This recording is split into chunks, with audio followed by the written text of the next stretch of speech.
de ne pas vous ennuyer avec un discours après une représentation de Bambino. Donc encore une fois, je remercie Bambino pour la compétition inégale. Merci Bambino. Cette toute première édition de la journée de l'inclusion financière et de l'innovation numérique est en soi une innovation et qui fait le pari de répondre aux défis financiers de toutes les Nigériennes et tous les Nigériens avec des outils technologiques les plus avancés. Placé sous le thème de construire une économie numérique globale au service du développement économique inclusif du Niger, l'ambition poursuivie par la journée de l'inclusion financière et de l'innovation numérique rencontre parfaitement celle des Nations Unies, déclinée à travers les objectifs de développement durable. La réalisation du développement durable requiert la capacité des gouvernements et la participation de toutes les parties prenantes.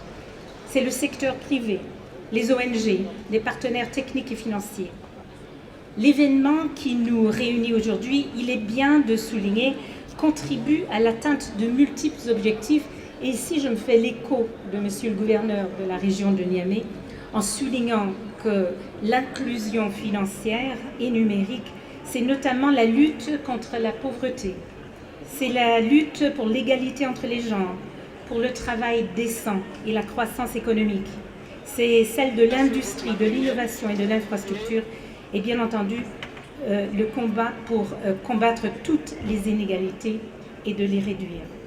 Mesdames et messieurs, avec un taux très pauvre de 6,8% de personnes adultes détenant un compte dans les banques, les services postaux, les caisses nationales d'épargne ou encore le Trésor, le taux de bancarisation stricte du Niger est l'un des moins performants de l'Union économique et monétaire ouest-africaine. Toutefois, ce dont il est question ici, c'est d'améliorer le taux de bancarisation élargi par tous les moyens, afin de s'assurer que personne ne soit laissé pour compte. Il y a 50 ans, les scientifiques pensaient qu'il était impossible d'assurer l'accès au téléphone à toute la population mondiale, car les quantités de cuivre disponibles dans les mines ne seraient pas suffisantes. À l'image de l'incroyable rattrapage en termes de connectivité par le recours à la téléphonie mobile, en lieu et place des connexions filières, avec le concours de l'ingéniosité et de la créativité du secteur privé, ici représenté, il nous est possible d'atteindre les objectifs ambitieux de la stratégie nationale d'inclusion financière et de la stratégie régionale d'inclusion financière de l'Union économique monétaire ouest-africaine, à savoir permettre à 75% de la population l'accès aux produits et services financiers adaptés à leurs besoins. Les solutions numériques révolutionneront la manière dont nous accédons aux services de base, mais aussi accéléreront le progrès vers un développement durable et la promesse de ne laisser personne de côté.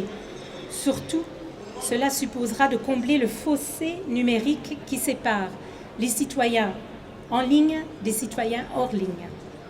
Selon les mots du secrétaire général des Nations Unies, Antonio Guterres, le fossé numérique renforce les inégalités sociales et économiques dont souffrent en particulier les femmes, les personnes vivant avec handicap, les minorités de toutes sortes.